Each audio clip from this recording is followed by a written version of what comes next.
Welcome back to Podcast Recovery, everyone. We're your hosts, David O. And Carly R. And today we are joined by our very good friend, Miranda. How are you doing today? I'm okay. I woke up like an hour ago, which was a little bit later than I expected. So, yeah we'll see how it goes. It's Sunday, so take your time. Where are you from, Miranda? I grew up in Chevy Chase, Maryland, which is... I don't know anybody who's ever been from Chevy Chase. That's because they all go to AA. Oh, okay. Yeah. It's a drinking problem out there. I mean, it's a white privilege problem out there. Ooh, nice. Love it. Okay.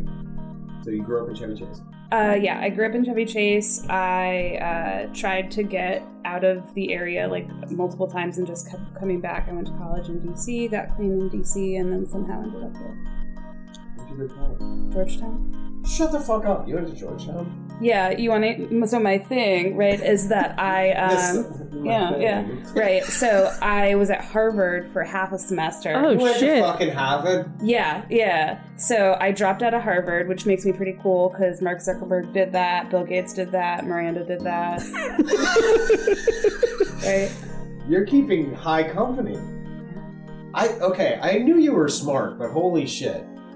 I mean, so I'm a legacy kid, right? Okay. My dad went there, and I got one of the tenured professors to write me a rec letter. So, like, am I... Okay, good. I feel better about myself. I did get into Georgetown on my own merit. There you go. Yeah. There you go. Twice. That's a huge pain. That's nothing to sneeze at. Georgetown's a fantastic school. Yeah. Hard to get to, though. And we have a seagull and a tiger over here, and I am a Howard County dragon. So, yeah. Did you just call me a tiger? You went to Towson, didn't you? I mean, I did. I don't really broadcast it. Sure. Well, there you go. You were a Towson tiger. You were a seagull. Yeah. Sky Rats. Yeah, it's got... That's a better name for you guys. Yeah. Salisbury Sky Rats. That'd be a really... Could you imagine the mascot if, like, you guys went by Sky Rats? All you really need to do is just put an arm tat on the wing of the seagull. No, but you could really dress that like... We've digressed so far. I'm sorry. We've gotten so far off base here. Georgetown, okay. Cool. Chevy Chase. Yeah. Awesome. How? When were you first introduced to recovery? Okay, so... I have to evolve so fast. Yeah, that's going to happen. It's going to happen. That's how my brain works. Yes. Right. So I've had like sad girl things, right? So I'm in for this podcast. Oh yeah. So one of my many throwing money at my problem and hoping someone else will fix it things was I did an IOP just for, depression, mental health, whatever. Are you a rich kid? Yeah. Okay. Yeah. Right. Yeah. Okay. Yeah. All right. I'm just trying to nail you down, Yeah. Constantly plagued by the anxiety that I will never be as rich as my parents were. Truth. Right. Yay for being a millennial.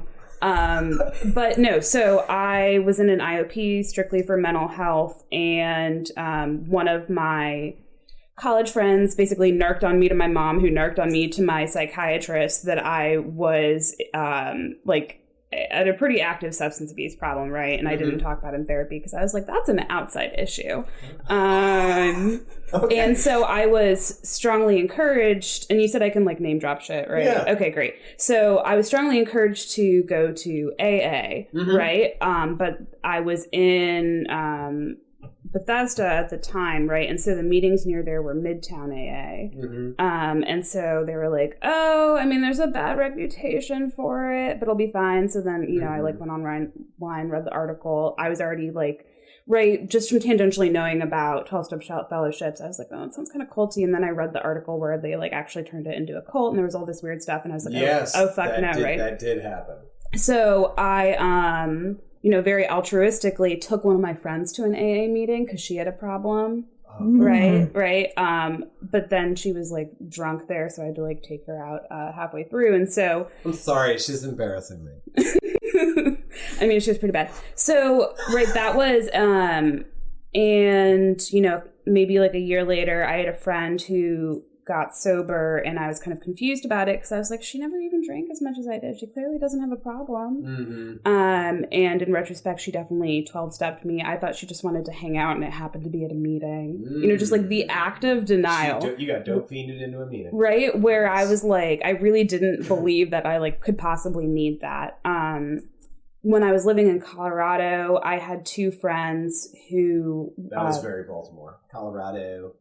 Sorry. No, that's great. I had 2 friends in another like mental health treatment thing who were there for dual diagnosis, and they got a year clean. So I went to their joint celebration, right? And that was kind of my introduction of the power of attraction rather than promotion, right? Like neither of them ever suggested that I needed to go to a meeting. I wasn't there like thinking about getting clean at all. The program that I was doing, there were smart recovery meetings every week, and I would go and everyone would talk about using.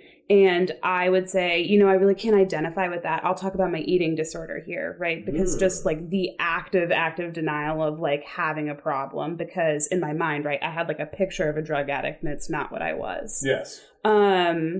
I did a lot of work on myself with like other mental health shit, but right, my using was like getting worse. It wasn't getting better. I came back to DC to go back to Georgetown because I had taken this was my 3rd leave of absence from college. And I had some, I don't know, basically I just like hit my point of desperation.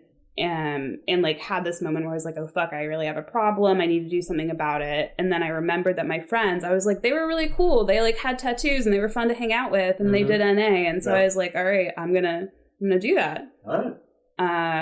And I went to my first meeting the next day, and I never left. All right. So how long have you been clean? My clean date is February 16th, 2016. 16. Yeah. That's a good one. All right. Thanks. We're a firm believer in like at least Eric is, like, you gotta have a good date. Yeah. You gotta have a good Like the numerology I have the of best day. NA. Is it? 7-11, and then my birthday is 1/17, so it's a palindrome. There you go. Not bad. November 26th. February 8th. February 8th. Yes, I knew that. Your birthday is March 16th. Okay. My birthday is March 26th. I passed the friendly test. Okay, good. All right. With all that out of the way, I'm going to turn it over to you. Share your story with us. Take it away. Great. I kind of already started it because I went on this tangent of like, how was I introduced to recovery? Yes. That's fine. Okay. So, all right, let's start. How was your childhood? Right? Tell me what you think. Tell me how you feel. Right. Well, my attachment style. No. So, right, as you like alluded to, I grew up like a rich kid, right? Not like a rich kid. I grew up as a rich kid. What was that? I coughed. I think there was an Eric in there. I don't know. So I love you, Eric, so much. It's okay. I grew up, you know, with basically everything I ever wanted. You drove a Beamer to high school. Okay, so my first car was a Mercedes. I would not deign to drive a German BMW. You got a Mercedes. See, I wanted a BMW Mini Coupe, and I got a fucking Saturn. Bullshit. Good. You So fucking it turd. was- That's what you get. It Beater was Saturn. secondhand, Asswipe. right? At least it was secondhand. Oh, okay. But it was a Secondhand. little red coupe. True story, actually. My first car was also a Mercedes, but it was a 1988 turbo diesel that I bought myself for $500. No big deal. Okay. All right. So you're not better than me. I mean, okay. We'll see. You probably. Okay. Oh. So I grew up like well off. I'm Irish Catholic, so like, you know, you don't talk about the feelings or whatever. Yeah. So on the outside, everything was like pretty normal, but my brother is low functioning autistic. He was diagnosed when he was 18 months old, which was the month that I was born. So there was, you know, some like, and so that actually kind of fed into like why I was able to live in denial for so long. Cause like a lot of times in like family dynamics, if there's like mental health issues, there's like an identified patient in the family. And for me, that was my brother, right? Like I was the good one. I was the one who... What year is this? Early 90s? Yeah, 1990. Okay. And when I was 7-ish years old, he like something that can sometimes happen with like autistic kids as they get older is he developed like uncontrollable fits of rage, basically. And this is not like the current day picture of like people on the spectrum where it's like neurodivergent or whatever. He was like truly like some other stuff going on where, you know, he has like the IQ or like the ability of like a 3-year-old, whatever. So basically he would go into these rages and for the next like 11 years or whatever, I just like lived in this like perpetual hypervigilant state, like fear of my life, right? Where, because he, so I mean, it's just a childhood trauma that like a lot of us probably, not the exact same version, right? Because mine's like pretty weird, but like that. For anybody who's listening, Miranda is a very tiny human. I am a very tiny human. I thought you were going to say that a lot of what I'm doing is gesticulating, and that doesn't really translate. No. I'm just trying to like paint a picture as to like why you would feel. Oh, yeah, in a state of that type of vigilance. And I stopped being able to have like friends over or whatever. And so that feeling of like being alone and being different, right, wasn't just like in my head. Mm-hmm. It was kind of my reality or the reality that I created. I felt that like if anyone knew not me as a person, but like my circumstances, that I would be rejected. Right. Mm-hmm. And so I kind of was like doing the thing of like you push people away so that you reject before you can get rejected. Yes. Mm-hmm. And I unsurprisingly like felt pretty anxious a lot of the time, but I thought it was just like my perspective because my parents pretended everything was fine. And so I was like, all right, you know, this is just in my head. And so going. Quick question. Yeah. Did you sort of you've seen the movie American Beauty? You did. Yeah. So, and a lot of families just sort of like paint the picture or like make the facade. Were you kind of in that family where? So not completely, not to the extent that you might expect from like living in this like bougie ass area, mm-hmm. right? It was just that my dad's pretty checked out. He was an active alcoholic in my childhood, which I didn't know until after he got sober. Mm-hmm. Like my parents were pretty good at hiding it or whatever. Yeah. And he, you know, one day he just like stopped. He had to like detox, went to Hazelden for like 6 hours and was like, I'm done, and just hasn't drank since. Yeah. And is still real sick, you know, mm-hmm. obviously. Yeah. My mom just compartmentalizes a lot. And mm-hmm. so it's not so much like pretending everything's fine as like she really believes it's fine, right? Like all of that like lives in this box, and when the box doesn't have to be open, it's not open. Yeah. Okay. Like she doesn't remember a lot of this, right? And I actually, until I like ended up doing like trauma work when I was younger, like I didn't think any of this like affected me, right? To the mm-hmm. extent that it did. Yeah. So, all right, that's like way too much about my childhood and not at all. So basically, right, I watched all of my friends, right, like middle school, like drink socially, not as much like with drugs or like that was like people who weren't my friends. Not on purpose. But I was jealous, right? I was jealous of like the social connection that I felt like I could see. And I just didn't know, right? Because of like, my old sponsor said I had the highest walls of anyone she's ever met. And I was like, I don't know what you're talking about, but I'll never talk to you. But, right, so, like, I was watching this unfold, but I was, like, scared, right? Like, I needed control in my life. Like, I constantly felt like my world was going to fall apart unless I had control over, like, my little world, right? Mm-hmm. And so, you know, like, going to parties early on in high school, I was, like, scared, right? I was scared because I watched people get out of control and I didn't know what would happen. And then when I was like a junior or something, I just like happened to drink more than I had before. And what was like your first drink? One was my first actual drink. I think I probably took a swig of like triple sec, like when I was like 12, and I was like, this is disgusting. Why does anyone do this? Yeah. Right. Or like there was some Bombay Sapphire that was probably like 10 years old. That is like, totally on brand for you. That totally tracks. Yeah. Bombay Sapphire. So right, like hanging out. So junior in high school, hanging out in my friend's nasty ass basement. We're at some party after some other thing or whatever. Was it really a nasty ass basement, or was like a rich person's nasty ass basement? It was a rich person's nasty ass basement. Okay, Right. Totally different. Right. It wasn't my fucking basement. You're bringing out a lot of resentment here for David. You shut the fuck up, Eric. I know. I've for worked rich on people. That. I've worked on that. So okay. Okay. So I just like happened to drink more than I had before. I had a crush on this boy who he had ended up having like a pretty serious substance abuse problem later. Sure that's your fault. Oh, no. Right? Like, I saw him, right? Like, I wanted him to pay attention to me, and, like, he was drunk, and so, like, I kind of got drunk, and, like, we ended up having this, like, gross, drunk 16-year-old makeout session in the basement. Oh, those were the best. And, I miss those. And, right, I was, like, I mean, this was, like, the first time I'd ever been drunk. It was, like, my first kiss, and I was almost 17, right? Just, like, I wasn't real cute. When was your first kiss? French kiss. I was like 11. I was probably 9. Whoa. All right, early bloomer. Right, while I was out in elementary school. We would have had a blast. I know. That's what I've been telling you. But right, my like social anxiety fell away. I got the thing that I had wanted, right? So I was like, oh, I fucking made it, right? Yeah. This is the solution.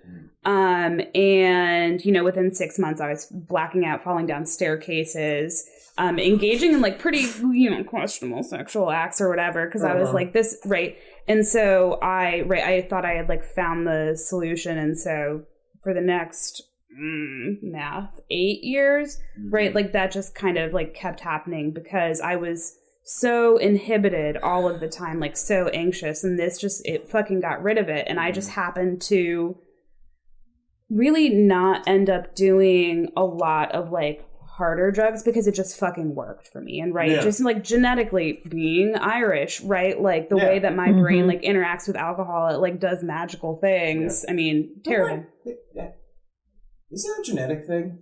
I don't know if it really is. I mean, but it feels like it. I wonder if there's ever been a study. Like, do Irish people like legit have? Because like Native Americans genetically have a different interaction. Japanese people have a different interaction. Well, they don't have an enzyme. Yes, exactly. So it's on a genetic level, and I wonder if it's the same with Irish people. I don't know. They would probably need to do one of those like twin studies or whatever, because how much of it is just like the environment that you're growing up in, and that's just like. Yeah.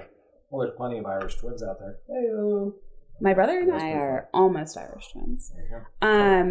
So I just continued to like do that, and I actually don't remember a lot of my using because I would like black out real easily. I was on a ton of psych meds, and it just interacted, and so like that's kind of like a double-edged sword, right? Where it's kind of terrifying to like not know what you're doing, but it also means that like I just don't have to like deal with like those kinds of memories. Yeah. But the thing that really like stood out for all of my using, right, was just like waking up feeling ashamed and like not knowing what I had done the night before for someone who like is thirsty for control all the time was not great. And so, also, it like interacted with all of my psych meds, and so like they weren't really working. And I, so I like went to Harvard, dropped out of Harvard, because I just was so anxious, and I didn't realize that like,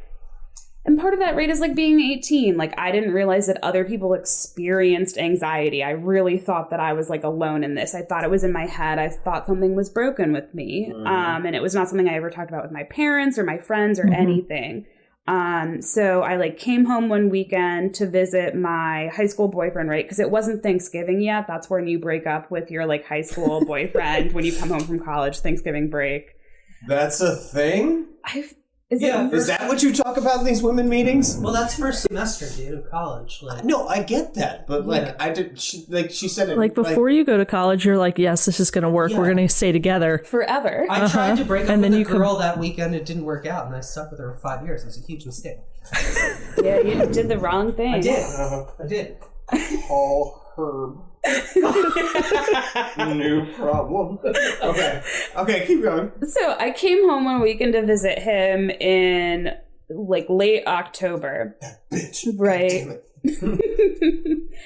Man, I am really bringing Jesus. up a lot of stuff for you. Wait, Can we did you cancel know- it? We gotta time out this Stop. podcast. Did you God not damn it. know that, like... No!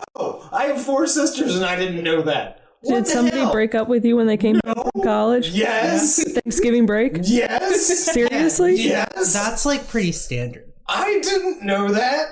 I'm just Especially freshman year. I'm just a statistic now. God damn it! Son of a bitch!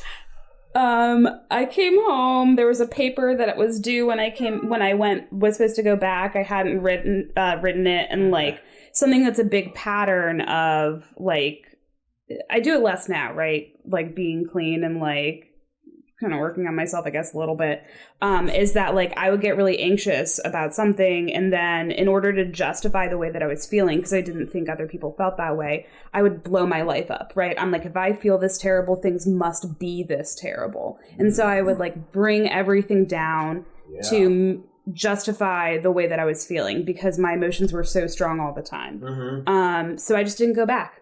I just didn't go back to school. Never went back. Did you have... No, because it was over break, so you had packed up. Okay. Oh, no, like, my did you stuff... just leave shit there? No, I left shit there. Oh, shit. I left shit there. That is also a big part of like my story of just like literally like noping. Yeah, just bomb the fucking bridge. Fuck burning it. Absolutely. Okay. Right. I think I had to go back for like probably my passport or something, because right, I wasn't at the stage yet, which I ended up in later, where I had my passport on me at all times. Right? You never know when you're going to need to run away to Mexico and never come back. Okay. So, right, that was like the first time that I like really fed into the like just fucking escaping thing, like physically escaping. Mm-hmm. And I wasn't really using when I was at school in Cambridge. That's what you say, right? You're like, I went to school in Cambridge, so that people have to ask you. That's how you know, when people are really like Harvard-y. Yeah. And they're like, oh, you're in Boston. Well, it's Cambridge, actually. Yeah, exactly. It's like, okay.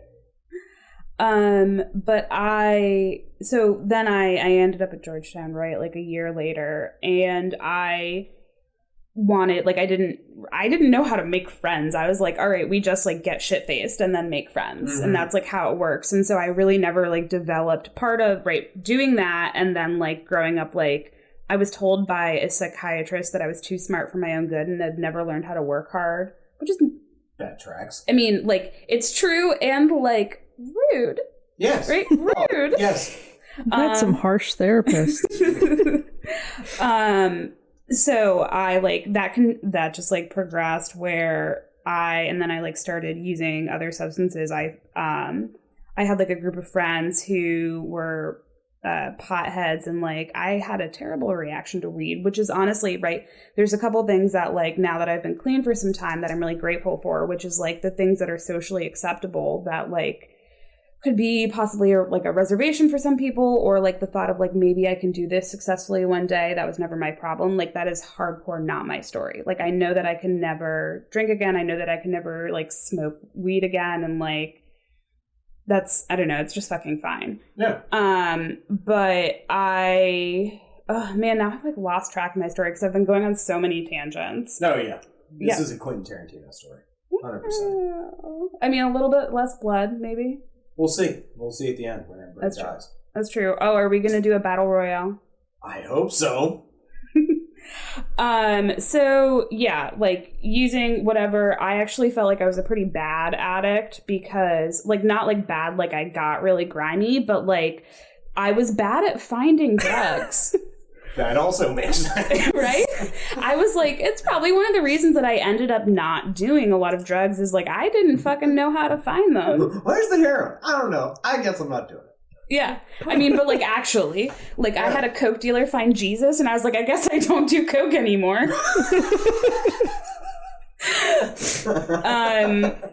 But all right, fast forward to the end of using, because like that's not really what recovery is about. I mean, I guess it is, but it's a symptom, right? Yeah. I like had this one, so it was like Valentine's Day of 2016. I swear to God, if something tragic happens with a guy right here, I'm throwing my headset. No. Okay. I mean, like, maybe not in that way. I mean, like, tragic, like, ugh. I went out to like bar in DC or whatever with one of my friends, and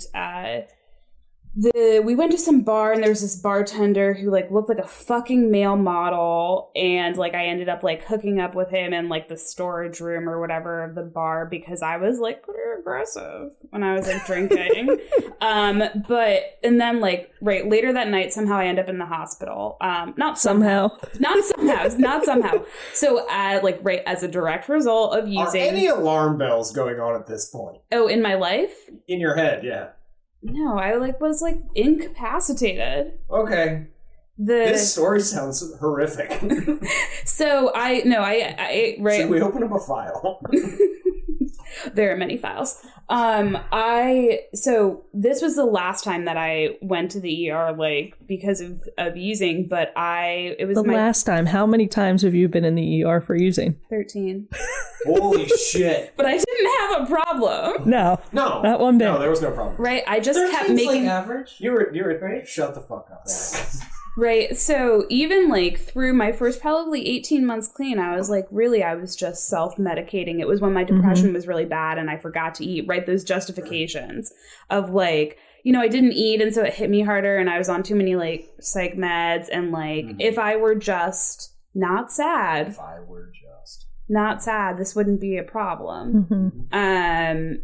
So I end up in the ER, I like wake up or whatever because it like with like IVs in both arms, right? Because like who knows, rip them out, go AMA, because that's what I always did. I would always lose my shit. I'd lose my car keys, my cell phone, and my wallet, which means that they didn't know who I was. You were Jane Doe.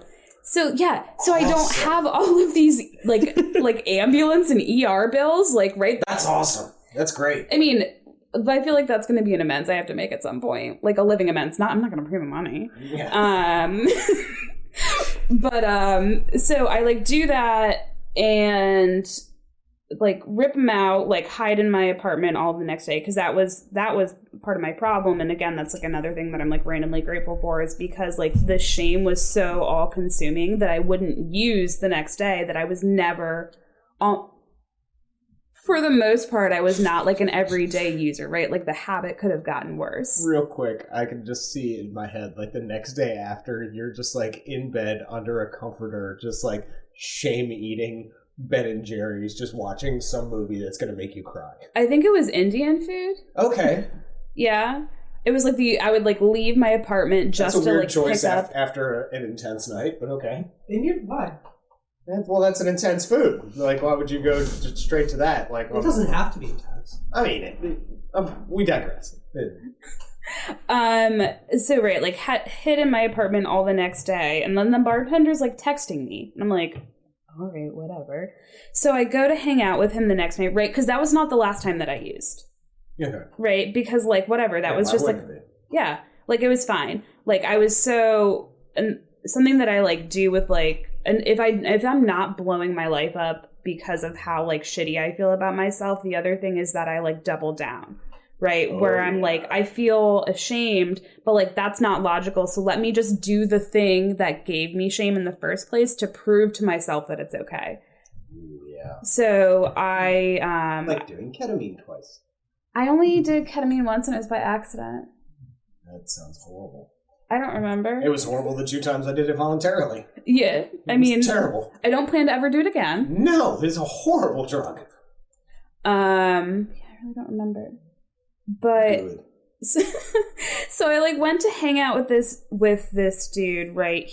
So like I said, he looked like a fucking male model. he had a huge dick. He had, because he was a bartender and like all of his friends were in the bartender scene, he had unlimited access to like basically any drug, right? Right. And I'm like hanging out with him, and like the part that I remember right before. Can I ask a quick question? Absolutely. Just because of the way you emphasized it. Now, was his dick a good thing or a bad thing? Because you're saying it's huge, but I've heard that in... Yeah, it can be good or bad. It could be good or bad. Was it too huge, or was it just like... It was okay. It was the upper limit of good. The upper limit. Okay, so a little bit longer, it would have been pain. Right, there's that event horizon. Yes. Yeah. Of the penis. Yes, of the womb. Yes. Then you're stabbing my belly button. This is no good.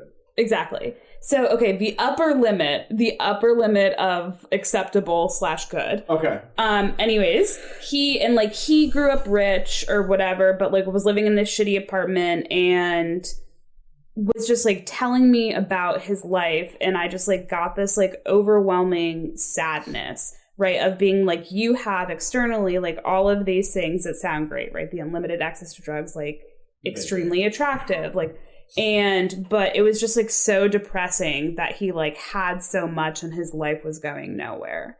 But then, right, I like used with him anyways. Yeah. So I wake up the next morning. I'm talking way longer than I anticipated. It's fine. Yeah, this is fantastic. Okay, so I wake up the next morning, like not knowing what happened, don't have any of my shit, lost it, always lose it. I don't know what drugs I was on. I'm pretty sure that I had done acid the night before, so I'm like still like kind of tripping, right? I have to go to class. This was like, I was in college. This was like a weeknight or whatever. So for everybody who's listening, yeah, we totally forgot as well. She was still in school. Yeah. So I am like, all right, get your shit together, Miranda. So like I peace out of there. I like take a shower. I don't know. I had to go to a lab. I had like a 4-hour microbiology lab that I had to go to. Oh God. Yeah. So I'm just like standing there, that's trickling down on your fucking misery right there. Yeah, trying to use a micropipette when you're like hung over, like post, like who knows what drugs. Yeah, it was a lot. But I mean, I guess at that point that was like my normal, right? I'm like, I feel shitty and that's what I deserve. So I go home that day and now I'm like, all right, now that I've avoided and then like doubled down on the like shame inducing activity, this is the time where I like look through my phone, look what I did the night before, try to text everyone that I interacted with to justify whatever shitty thing I did to them, right? Yeah. And I just had this moment of like, what if I don't? I'm so fucking tired. What if I just don't do this? And the next thought that happened was like, well, then I have to like deal with my own shit, right? Like if I'm not trying to manage other people's like perception of me, like what's mine? And I just was like hit by this like overwhelming wave of terror of being like, oh, I have a fucking problem. I'm gonna die. Right? And so for whatever reason, my next thought was like, all right, I need to do something. Like I need to do something and I don't know what to do. So like literally I go from that thought to like within a minute, I'm on my like computer, like fucking Googling meetings. And like I said before, right, like these guys were unintentionally, like without their, right, they didn't mean to, but the power of attraction rather than promotion, I was like, I'm going to go to NA. It seems like that's where the cool kids are. Mm-hmm. They seem like, you know, like they did heroin, they have tattoos. That seems pretty dope. Yeah. Like, so I went to a meeting and I still, so right with like 6 years clean, I still have this where like, it bothers me that like in meeting lists, they don't tell you how to get into like whatever the church is. It'll just be at this church. I'm like, but what if I run into a church person and then I have to ask them and they're like, you're a dirty drug addict, leave. Right. And so like, I'll leave. Right. If I don't know where it is. And I also run late to everything. I've done that. Right. I was like 5 minutes late here. Yeah. Very like in character for me. So I like drive to this meeting. It's a Wednesday night in Northwest DC. And I park and I'm just like, you know, like shaking with anxiety. And there's some guy like outside the church talking on his phone, but like he's wearing a suit. I assume that he's like a businessman doing business things or whatever, right? But he sees me and he's like, you look terrified and you're smoking a cigarette. Are you looking for the NA meeting? Yeah. And I was like, oh my God, thank you, yes, right? Like, and if that dude hadn't been there, I probably would have left. I don't know where I would be right now, right? Where it's just like one of those little things, an inconsequential moment in his life that like fucking changed the trajectory of mine, right? So I go into the meeting. It was actually a Fight Club situation. That guy didn't exist. I mean, it's as a manifestation of your mind. It is totally possible. It is totally possible. So I go in, like, sit down. Someone, like, nudges me to get a white key tag at the end. I have no idea what was said in that meeting, right? No. Absolutely none. But, like, people came up to talk to me afterwards, and they're like, okay, like, these are the meetings that we go to. Like, we'll be, like, come to this one on Friday or whatever. Because I had another 4-hour lab the next day. Yeah. And I was like, oh, these people seem nice. And I was so scared and so alone, right? I was just so fucking alone in my life at that point. I had like isolated everyone who had ever cared about me and just, right. And so I just like kept fucking going. And then I stayed. And, my first sponsor was the person who was secretarying that meeting. I chose her because I thought she was pretty. And I thought if she sponsored me, I'd be pretty like her. You know, it like, there was just obviously like a very shallow reason for choosing a first sponsor. So I like started doing the thing. Can I time out? Yes. Why did you choose your first sponsor? Because she was very pretty. Oh, okay. No, because, well, that, and Allie was, she came to the meeting in her scrubs and she sat up there and like had it all together.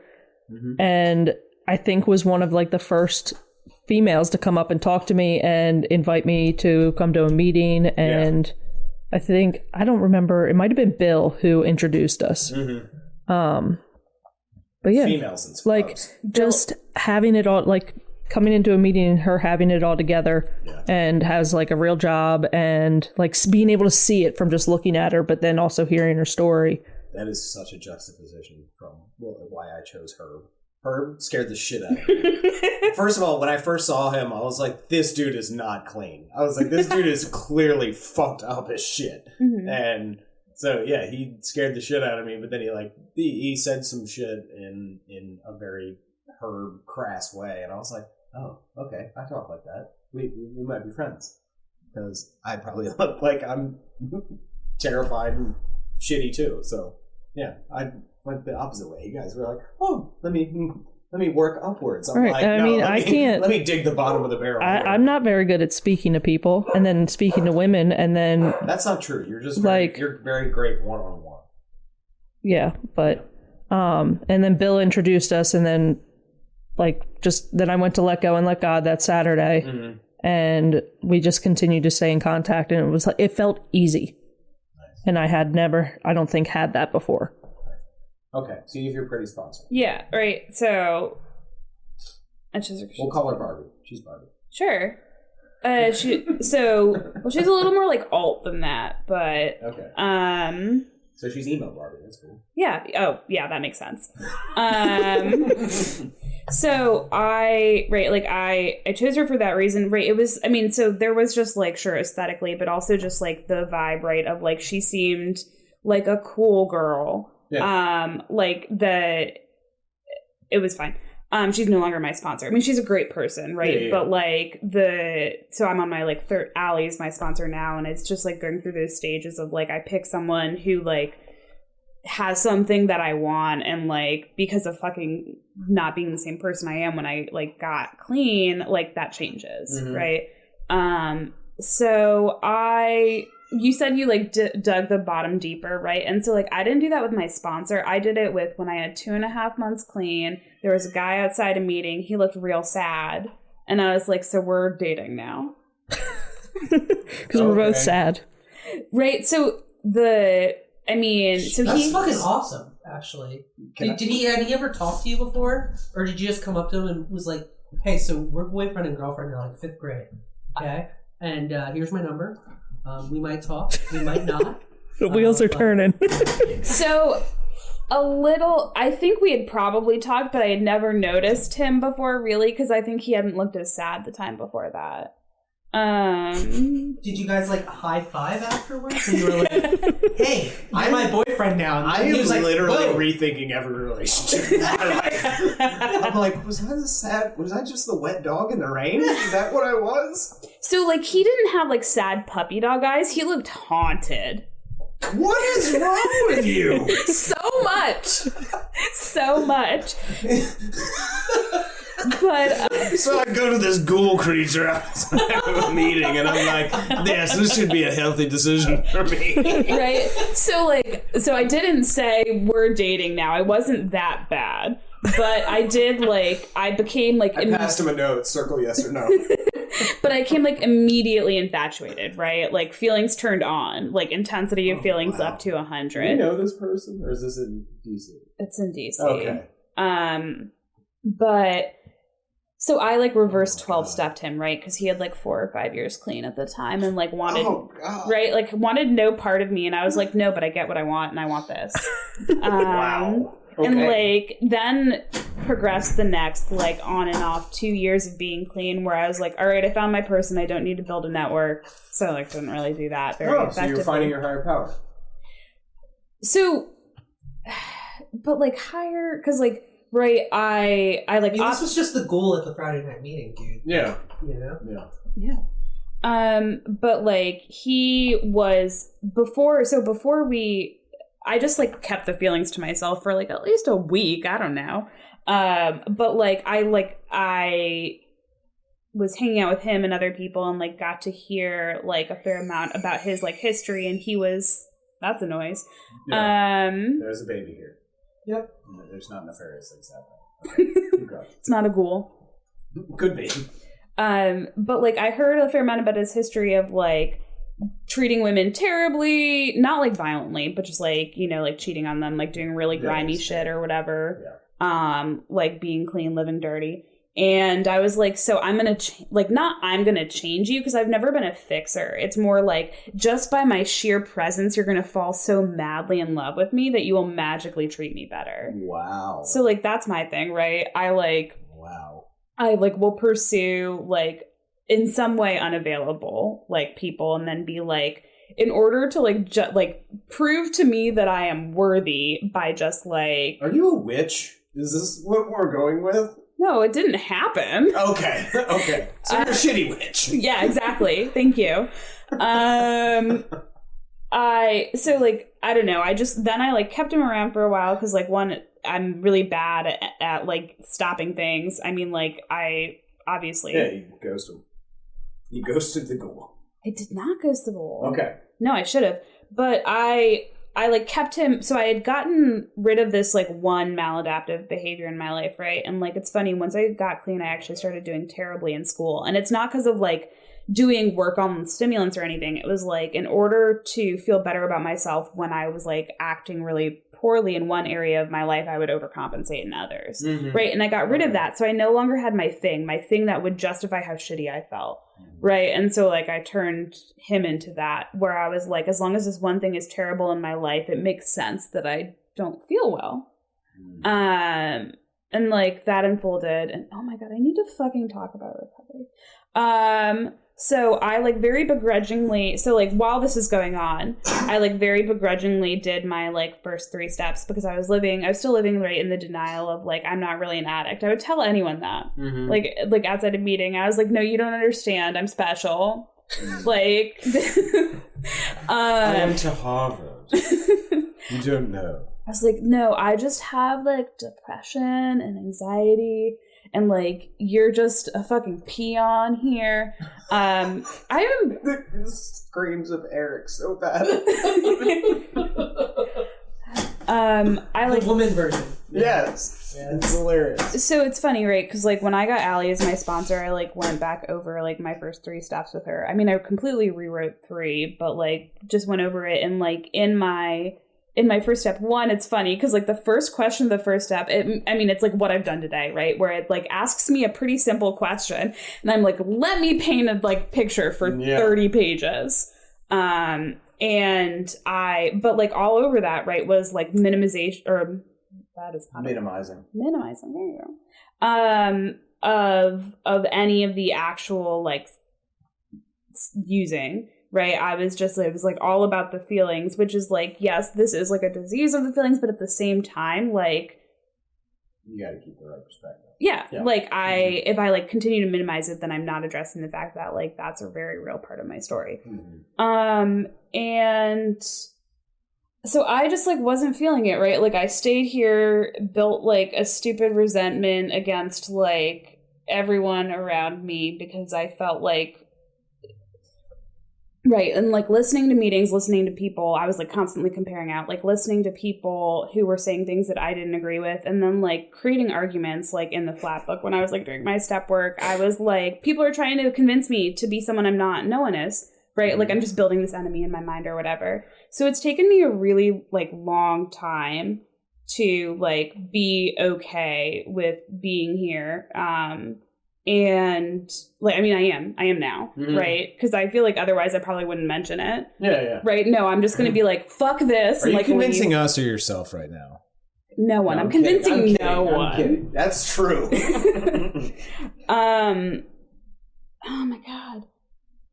No. Brain's done. My brain's done. I like haven't even like talked about. It's fine. We'll think about it. You want to ask me a question? You're okay being here. Is that where you want to end? No. Oh my God, no. You're okay with being here. That's fine. Yeah, that's fine. Yeah. So this is not The Sopranos. You can't just stop mid-sentence. I love The Sopranos. We all do. Right, just cut to black That's immediately. We're done. No, can't do that. No. Is that a spoiler? Okay, so you're good being here. You're going over steps. You're with Allie. You're building the monster in your mind. Okay, so I so I have like 6 years clean and some change or whatever, and I'm still in the middle of my 4th step. That's fine. Is it's it? Not a race. It's not a race. It's not. I'm only at the beginning of step 5. Yeah. And I've had Allie much longer than you. That's true. So that's actually one of the reasons I chose her as my sponsor, right? I start a healthy competition between each other. That's what I do with one of my sponsee brothers. Have you even finished yet, David? You know, I don't need this condescension from I'm just you asking. right now. No, I'm on 11. You know? I'm on 11. I'm almost there. How many years you have? Go fuck yourself. More than you. How about that? That's true. But how many times have I worked in steps? Fuck you. So I chose Allie as my sponsor because I was like, she will actually make me do step work, right? Because so like the reason I chose my I got rid of my first sponsor because she would tell me I did 1, 2, 3 with her, and then she would like tell me all of my like sponsee whatever, right, her other sponsors shit from their 4th step, and I was like, oh, I'm not doing this with you. Yeah. Right. And it just kind of like over the first like couple of years that we were working together. So, right, I mean, I chose her for a really shallow reason, and then like but we were similar in a lot of ways, and I probably picked up on that. I think I have a higher emotional intelligence than I give myself credit for. So like so we had a lot in common, and it was really great to be able to talk to her about like all those issues. But right, so like for the first year that was fine, but then like she wasn't working on them, right? Like I was like, oh, like how can you like give me any guidance, or how can I take like your advice seriously when like you're not on the other side of any of this shit? You're not walking along. Right. And like she was going through a lot in her life at that point, and so like it's not necessarily like her fault or anything. So I like chose my second sponsor, who's great. I love her. Like she was perfect for me. She had all the same, like I was basically like a mini version of her, but like on the like before side of like getting through the shit. But I am like, one of the things that like I really benefit from in NA is the fucking accountability. I need accountability. I'm just not gonna do anything unless there are like external consequences, because right, I like still haven't done enough work on myself to the point, I think I have that bookshelf. I haven't like done enough work on myself where I give enough credence to like me being disappointed in myself. It matters more if you're disappointed in me, right? Because like I just expect to be disappointed in myself all the time. Story of my life. But like I moved out of DC, so I wasn't seeing her anymore. I was really bad about calling her because I like hadn't called her, so then I wouldn't call her because I hadn't called her or whatever. Yeah. And so I like started doing that like women's meeting or whatever that we go to sometimes in Columbia or used to go to, and she like I just like got to know her more, and I was like, oh, and I think it was actually when she like not bullied, bullied me, strongly encouraged you to celebrate, right? Where I was like, oh, she's gonna make me do the shit, right? And so like I chose her for that reason, and then like so that was like, I don't know, it was a number of months ago. I don't know how February. I guess so. And like I'm like, I mean, it's been really good, right? And so I got out. I am almost going to be out of steam in a second. So I was dating this guy for like 4 years. Not the same guy. Much better. Not cool. Right. I like failed upward. Yeah. Where that is literally Eric's mantra. Is he failed upwards. Yeah. Okay, It's so no more Scooby Doo. No. Okay, that's good. No, this was a guy where he like led my home group, and I accidentally made eye contact with him during the meeting. So then he was in love. You are a witch. I'm a shitty witch. Okay. Let's see. You're a succubus. You're like, oh, fuck. I mean, like... We'll say you're a mermaid. A happy medium. Yeah, I'd fuck with that. So we end up dating. He's a great guy. But we're living together. We have cats together. And it's probably not a great sign that like when we, like a week after we got the cats, I like was like overwhelmed with anxiety, being like, I'm trapped. I'm so trapped. I have a cat now. Yeah, I have this living thing. Well, like, right. It's the thing of like having my passport on me so I can like nope away to Mexico anymore. I was like, now there's like things tethering me. You can take a cat to Mexico. That's totally fine. There's 2. I could take 1 cat. I can't take 2. Yeah, no, that would be rude. Like, you leave him 1, so at least you can cry with the cat. After you break his heart. So... You harlot. I mean, I don't know. Maybe that happened. Maybe it didn't. But so we have a lease together or whatever. It comes to like the time of like the year when we would have to renew it if we did. And we like end up having... So we're sitting in my home group this like random night in October or whatever. And the lead, I'm stuck in the middle of my 4th step. I think he had finally like finished his because we were both stuck in the middle of it for most of our relationship. And the lead was like, I was stuck on my 4th step because I was like engaging in a relationship that I knew was over and I didn't want to like, deal with that. And so like both of us just like go home that night and we're like, So like we had the conversation of like, I think we're done, right? Like we're good. Yeah. Like, yeah. But we had 4 months left to our lease, so we lived together. We didn't break up until the lease ended. We were like in this like really weird de-escalation. But the point of that could be really fun though. We actually got along better during those last 4 months, and we had the entire time we'd been dating because like I had a bunch of I don't know about him, but I had a bunch of resentments against him for being the person that he was because he wasn't like a good fit for me. So I just like. That sounds like really healthy and really shitty at the same time. It's like, yeah, right. I'm like constantly in that like point of like, I'm aware of the problem, but am I willing to change it? Yep. But so one of the things that I did once we like, I knew that we were going to break up is like, all right, I no longer have my person. I no longer have the person who like I get to emotionally vomit on and they deal with all my shit. I no longer have the person who like makes me not feel lonely. I don't have that like, I don't have to pay attention to the like pit of despair that like lives in my like upper abdomen or whatever, right? That's like, you're alone. You'll always be alone. No one loves you. Like blah, blah, blah, right? It just like silence it. So I just started going to meetings every day. Yeah. And because I was like, I don't want to be alone. I need people to talk to. So, right. I mean, it's not the shallowest reason to go to a meeting, but like I did it so that I could be around people and like. That's a good thing. So like because of that, right, I was going to meetings in a bunch of areas. I like tell people and then I'm like, I shouldn't say it that way, but I'm like, yeah, I get around. Not the best way to say that. Oh yeah, I get around in NA. But like without intending to, right, I was like rebuilding a network that I neglected for years or whatever and was like getting to know people in different areas. I started going to like more meetings in like the Bay Area or whatever, and like I switched to having Allie as my sponsor. I like started doing step work again, right? And so like I, without really meaning to, just like in like a like I could have just like gotten like really depressed or whatever. I just like decided to like reinvest in my recovery, right? Which is like, that's cool, right? Yeah. Sometimes like coming out of shitty situations, I do a surprisingly healthy thing. Yes. Like when I quit smoking for the first time a year and a half ago, I just started meditating instead. Like, what? Yeah. Like, instead of taking smoke breaks, I would take meditation breaks. Like, that is the most, like, cringily healthy replacement behavior.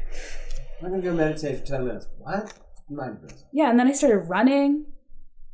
Yeah. At what cost? I'm doing it again. I like it. I find it, I actually do find it. I find don't have the knees for it. Like, my knee, like, I will go running and my knees will just fuck off and I'm dead for the next week. I was that way, and then I like have been training myself to not like heel strike, and now it like doesn't really like impact my joints as much. I'm a swimmer. Like I could swim perfectly. Oh, I cannot. No problem. I cannot swim. No, I mean, like I know. Buoyant. I am. I mean, I can. That's the nicest way. If you look fit, you're not very buoyant. Oh, is that what that? I was like, yeah, I guess so. I don't know. Because bigger people are more buoyant. Okay. There you go.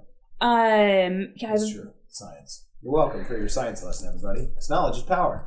Keep going. So, oh my god, I don't even know where I was.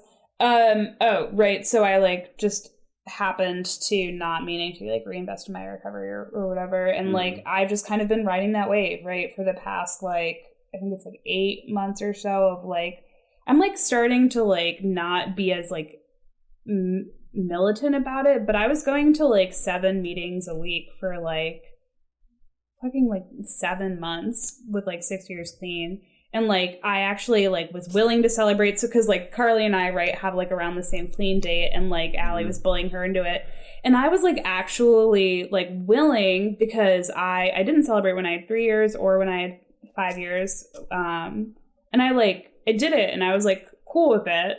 And I was like, what? Who am I? What is happening? And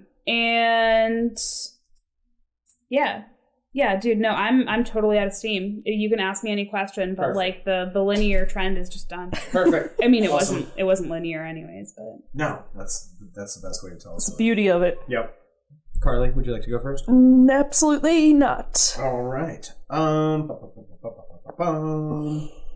want to start with a fun one. Yeah. So I know you said like you were drunk a lot of the time, so you don't remember a lot of shit. But we went through this with Christina, where she abducted a donkey. I love that story. Yes, the donkey story. So we want to hear your donkey story. Just the most outlandish shit you did. In a comical way. If it's sad, I'm just going to shut you down. I think I'm just like concerned about being like weirdly graphic with like sexual things. So I feel like maybe that's just go for it. If that's the donkey story, go for it. No. I mean, I can just tell the one that comes to mind, and it's definitely not the like most whatever thing. I was on a plane to South Africa, and I had never mixed benzos with alcohol before, ever. But like, I have like a fear of flying, kind of, and I decided to do both. And I propositioned the lovely German man next to me to join the Mile High Club. I'm pretty sure he declined because I like passed out drunk like 5 minutes later. Then, like, I don't think that would be a good thing for me. Yeah. I politely say no. I think there's no way that's the craziest thing. Ridiculous. That's pretty amazing, though. Oh my god. Yeah, no, that's such a lame one. That's pretty fucking good. I'm on my way to South Africa doing benzos and alcohol, propositioning a random German person to fuck me in the airplane bathroom. That's pretty insane. I mean, yeah, it's not crazy. Have you done that? Because I haven't done that. No, that's pretty fucking nuts. I'm sure you're like one of 2 people that ever do that. Because it's not even like the fact that he's German makes that story so much better. I know. He was on a business trip. I was like sitting between him and his business partner. Yeah, Hans is happily married, and this slop monster next to him is just propositioning him. Pretty much. Okay, we'll go with that one. That was fantastic. Oh, I went to Oktoberfest and ended up having to get like ambulanced away. Yeah. Yeah, just with alcohol. Oh. But I'm sure that happens to like every 10th person at Oktoberfest. Yeah, the Germans are all fine. They're just like, that's an American town. Call us the ambulance. I just want to do my German accent. Really quick, why do you have a fear of flying? Because I have a fear of flying too. 9/11. Okay, that's completely different than mine. I don't trust man-made objects because I'm like, humans fuck shit up all the time, and I know mechanics can be fucking idiots, and I'm like, if you just unscrew one bolt, this whole thing can fucking come down, and then we're all gonna die. So I like have I have like a lot of anxiety dreams, which is not surprising, but they're always like these extreme situations. I've been chased across like the rooftops of Beirut by Mossad. Like I've been in active shooter situations in malls, and it's just I've been chased by triad members because I accidentally saw something I shouldn't have seen, right? And so like I don't know, it's just like these extreme scenarios, right? Where it's like, it's another version of like justifying how like freaked out I feel all the time, right? And it's like, oh, it makes sense if things are that intense. So it's just like that, like a constant fear of like being in a situation where it's completely out of my control. It has nothing to do with me and just like my life being in danger. And so like, right, like just like not like the thought of like having a plane be hijacked and like blown up and having to like come to terms with my own mortality before I die, like just that whole thing. So that's why I'm scared of flying. That's way more in depth than mine. Okay, Carly, what have you got? Are you good? Yes, I'm good. We got the we got the German donkeys. So going into the mental health aspect, yeah, well, you stole my mental health question in the podcast before, and it would be right down the same alley of it. And so in what ways do you go about managing mental health in recovery? So the way that I kind of like view all of my recovery, and it's part of what has like gotten me to more of a point of like acceptance with all, not just like acceptance, but like realizing that like this is a solution that could work, might work if I put in any effort to it, is that I just kind of view it all like holistically, right? Where I don't just view it as like my recovery is like an NA meeting and like talking about NA things or whatever, where it really is just like all about like what is in my life and that like no longer serves me, right? That like if I were able to like work on this, I would be closer to being the person that I want to be. And so like there's no like line, right? There's no outside issue in my head. So part of it, right, is like going to meetings, like talking to people about like what is going on with me, because I love to not do that. I love to use humor as a defense mechanism. Or right, like one. Yeah, or the thing that like I've always said, because like I know how to talk, like not well, but like I know how to like get a lot of words out. It's like if people ask for an inch, you give them a mile. They don't ask about the other stuff that you're hiding, right? So if you like overshare, you can hide more. Wow. But I've been in like some version of like mental health treatment since I was like 19. So I see a psychiatrist, I see a therapist. I love my therapist. I've been seeing her since I was 24. So since 2014, I've like had my psychiatrist since like 2009 or whatever. I am medicated. I was going to say heavily medicated, but that's not accurate. Yeah. I'm just like moderately medicated, right? Which helps a lot. I started running again. Like I started running again in order to motivate myself to quit smoking, but then it didn't really work because I was just using an inhaler before I ran. But like it like helps. I felt like my like antidepressants started working better when I started running. It's just and I meditate when I am feeling like practicing some discipline. And I guess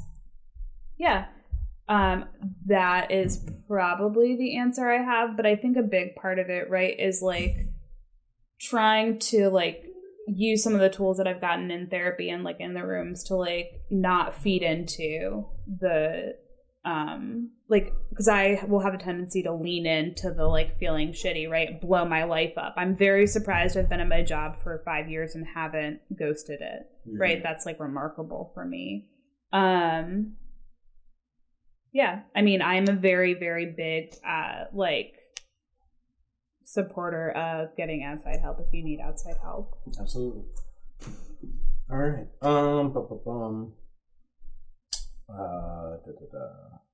All right, so this is kind of a two-parter. You talked about jokingly in a manner of living up to not being able to live up to expectations or whatever your parents achieved. So how much was that part of your addiction? And the second part of that, so what I have written is Harvard ego during using. Was there a level of ego, like because of that upper echelon, that kept you using longer? Like, oh, I don't have a problem. I'm at Harvard. And how did those two things play into your addiction? Yeah. So I do feel fortunate with like my parents never put expectations on me. Okay. Right? Like it was the constant messaging of like, you're so great, you're so smart. Like it's kind of, I don't know, it's the opposite, right? Regardless of what your parents do, you're going to blame them for fucking you up. Right? Where like they like, instead of being too harsh, like at one point because of like drinking, like I gained like a ton of weight, and like in retrospect I'm like, remember mom how I like gained 30 pounds, which is like 100 pounds on a normal sized person, and she was like, you looked a little puffy, right? where it's like they would never so there was no like extreme external expectation. It's more about like I perceive what other people are doing and how I'm not doing that, and then create the expectations for myself. So it's really about that like constant self-disappointment. And I don't, there were a lot of like ego driven reasons that I like continued to justify my using, but I don't really think it was that. I think that, right, a lot of my like bravado and ego and elitism is, right, that's like an external thing, like it's something that's there, but I definitely like play it up in like interacting. I didn't mean that like an insulting. No, but I get it, right? It's like it feeds into like it's a flavor of self-deprecation. But I think what kept me going for longer was just like being scared to confront the reality of my situation, or like just having, right, like, so I did like a neuropsych internship and read the entire DSM manual. That's Eric. Because, and so like I just didn't fit the diagnostic criteria for having like a addiction or substance abuse disorder, or I didn't in my mind, right?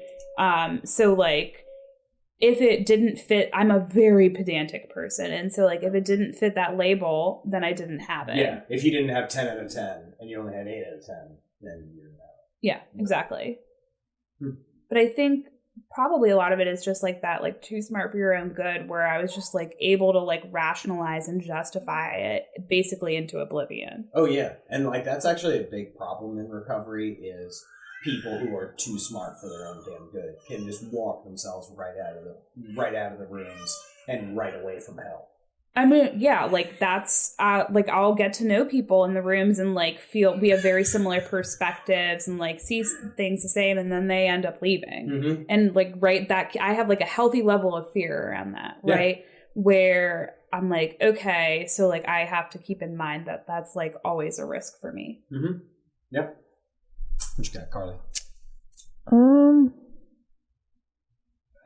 To go off of that, actually, being too smart for your own good, have you found that aspect has made it difficult for you to work a simple program? Absolutely. Hard yes. Okay. I was, reflecting on my own experience with that. Oh, absolutely. So, because I think you probably downplay how fucking smart you are, Carly. Like you're a pretty sharp fucking tack. and you overcomplicate things. Oh, absolutely. 100% overcomplicate it. And that's why, like, especially with step work, like half the time I'll put it down because I overcomplicate it when I literally could probably answer the question in 5 minutes. And then it goes back to the perfection aspect. And you mentioned the writing one question, like 30 pages from one question. Like I do that all the fucking time. Yeah. And it's terrible. I know, it's like this is supposed to be searching. I'm like, oh my God. So you're excavating. You're not even searching. What is the name of, I don't know, that thing that like Proust wrote about like the Madeleines? He like wrote the like in most intense book. It's super long. I feel like that's how I like write my step work, where it's like, well, let me like walk you through like day by day 32 years of my life. Yeah. And it becomes overkill. Like at a certain point, and it just, honestly, what we're trying to say when we overcomplicate shit just ends up getting lost. I think also I just take myself way too seriously. Which is so weird because you don't come off that way at all. Correct. Like you don't come off that way at all. Yeah, I live in this like constant like duality, right? Of like, you're very bubbly. So like, I didn't mean to insult you. I'm sorry. No, it's not insulting. It's just like I feel like I am trying to do, or have been trying to do, the like fake it until you make it thing for so long, but it's not like fucking integrating, right? Like all the shit that I like want to do for myself or like want to become, like it just ends up like I just act that way, and then it like never changes the inside. But yeah, no, I think that taking myself too seriously definitely like feeds a lot into like making this harder for myself. Fantastic. All right, and you talked about having the tallest walls your sponsor had ever seen or whatever, and also your desire for control of things. So, in recovery, how have you broken down those walls and sort of unraveled that illusion of control? I think that, so, right, she told me that when I like had a couple years clean, and like when I like thought I had a really high level of self-awareness, and like I had a fair amount, right? But like I couldn't see it, so I thought it wasn't true, right? Where it took me probably at least like 2 years to even be able to like see it. And like, unless I can see it, I don't know how to work on it if I can't like identify it. Yep. Right. And so I like just had to start paying attention to like little interactions. 'Cause I was like, I feel like I'm an open book. Like I will tell you anything about my life. And whatever, I guess the problem is just like, because I am so open about that, I never have to like be vulnerable with it. So you don't like volunteer it as much, I guess. I don't know. I mean, clearly I'm still like working on understanding it. Yeah. But I think that like it might just be like, I'm very comfortable like shooting the shit or like getting to like a surface level relationship with people. And then like, I don't, it's not that, because I write my, like, I want to say, like, I can't do anything else, but, like, it's just that I don't know how. It's not that I can't do it. So I write just by, like, taking a look at the, like, little interactions where it's, like, I'll, like, talk to someone, and then I'm like, oh, I'm never going to text them. Or, like, I just, like, not calling people. And so, like, I think I'm probably still, like, fairly just in the stage of, like, trying to like understand and become aware of the problem, and then like the more that I'm able to like accept that it is a problem, the easier it is to like actually work on it. And I think I don't even know, right? Just like sometimes like this shit happens and I don't even realize how I've changed until after it's happening. Yeah. Did you recognize like your walls in addiction and early recovery? Because I did. I always called it my suit of armor. I would not let you fucking hurt me, and it would get to like it would be the point where I would hurt you before you had a fucking chance to hurt me. You know? That's the way to go. Yeah, be on the offensive instead of the defensive. Correct. Good defense is better. And you said it earlier. Reject somebody before you can be rejected. Yep. Yeah. You women are just terrible. I'll tell you that. You guys just break hearts all the time. Do you have any more questions? I'm good to go. Okay, then I'm going to ask it. How has your addiction manifested itself? Yeah. Oh my god, all the ways, right? So, one thing that like I know about myself and I say is that like using was not my like first or like strongest like maladaptive behavior, right? It was just the one that was killing me the fastest, and it was the one with the most like obvious external symptoms. And so right, like you get clean and you're still the same fucking person. And so like I would say, right, I like eating disorder, or I have like it's not even like relationships, but like the feeling of like infatuation with a person, and like feeling it's the right, that like obsession and compulsion where like I don't know how to live in like knowing that the feelings aren't reality, right? Like I feel that way, I have to act on it. And that was something that I wanted to work on getting out of my most recent relationship. I like to like set little goals for myself when I get out of relationships. I'm like, all right, now that I have some perspective, you know, like what was me, what was the other person, and like what was the relationship itself, and then like the parts that are me, like what can I work on that like was causing me suffering or whatever. And that was like trying to not act on feelings of infatuation or feed into them and believe that it's reality, right? Like I can't possibly be in love with someone after 5 days. Like that's not how life works. Well, Disney taught you that you can. Yeah. False hope. That's true. False hope. So I think I'll tell you what, there are not many sleeping women in the woods.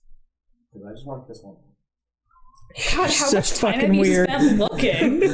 I'm asking the questions here, okay, lady? Understand your role. No. I also, after I said that out loud, I was like, that's one of the creepiest. That's really creepy. That's really creepy. I'm sure. Real question for both of you. Yeah.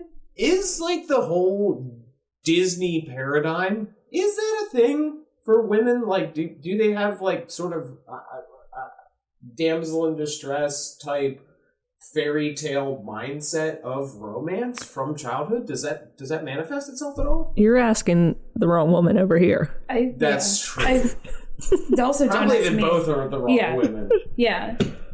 I always like to read the fairy tales that were like a badass bitch, right? Okay. Like not that. I was, being a little like 5-year-old hipster of being like, like that's not cool. Well, I mean, that was like we're gonna go into Disney World real quick. Sure. Right? With like the second, because originally it was just the big three: Sleeping Beauty, Snow White, Cinderella, where they were just totally helpless women. And then like when they reiterated it, it was like Ariel and Belle and like Pocahontas, where it was these women who were empowered. Like they had Pocahontas is a badass. Pocahontas is a badass. Belle is a badass. I love Belle. I love Disney movies. I just never had that fairy tale mindset. No. Like that whole change where they actually started like putting these actual positive attributes into these princesses, where they stood up for themselves. And Mulan. Yeah, Mulan. Yeah, Moana. Like it's completely changed. It's not. Yeah. It's not the helpless damsel in distress that it used to be. I mean, I feel like I'm not necessarily like the best spokesperson for it, but I feel like at least for me, it's more in like little like subtler ways where it's like I don't have to do anything, right? Like you're the one who puts in all the effort, and like I'm just here. And like my sheer presence is gonna make you like. Well, that's just nature. That's just nature right there. Because who's the beautiful bird in the wild? It's the males. Women they're just like, hey, you impress me. Let me see your feathers. Do your dance. I will choose, and then reject the shit out of you and fly away. Who the hell doesn't? Oh god. Yeah, people always think like the peacocks and everything, the beautiful birds are the women. No, it's us dudes. Peacock. Show yourselves off. All right. I think we're about out of questions and everything. Yeah, I gotta get to softball at 1. Okay, I'm good. We would like to thank our guest Miranda for joining us today. Woo! Real quick minute, talk to anybody out there who's listening, struggling, needs to hear the message of hope. What do you have to say to that person? Don't keep it inside. Just fucking tell someone. You know. Perfect. Short and sweet. Love it. All right. Well, here at Podcast Recovery, we are aiming to expand the scope of support for recovering addicts. Accessibility and convenience of helpful services is paramount to combating addiction. We work to bring the message of recovery to every addict, wherever and whenever it is needed. We believe that a powerful voice of recovery should be obtainable, practical, and at the touch of a button. Shut up, Carter. Every addict deserves to hear a message of hope, and Podcast Recovery is here to provide it. Everybody, thank you for joining us once again. Go to our Twitter, our Instagram, our Facebook. Like, share, subscribe. Check out our YouTube channel. For more information about us, go to podcastrecovery.com. If you'd like to become part of the Podcast Recovery family, join our Patreon, send us some money because we are fully self-supporting and need help keeping the lights on. But most importantly, everybody out there, Stay safe and stay clean.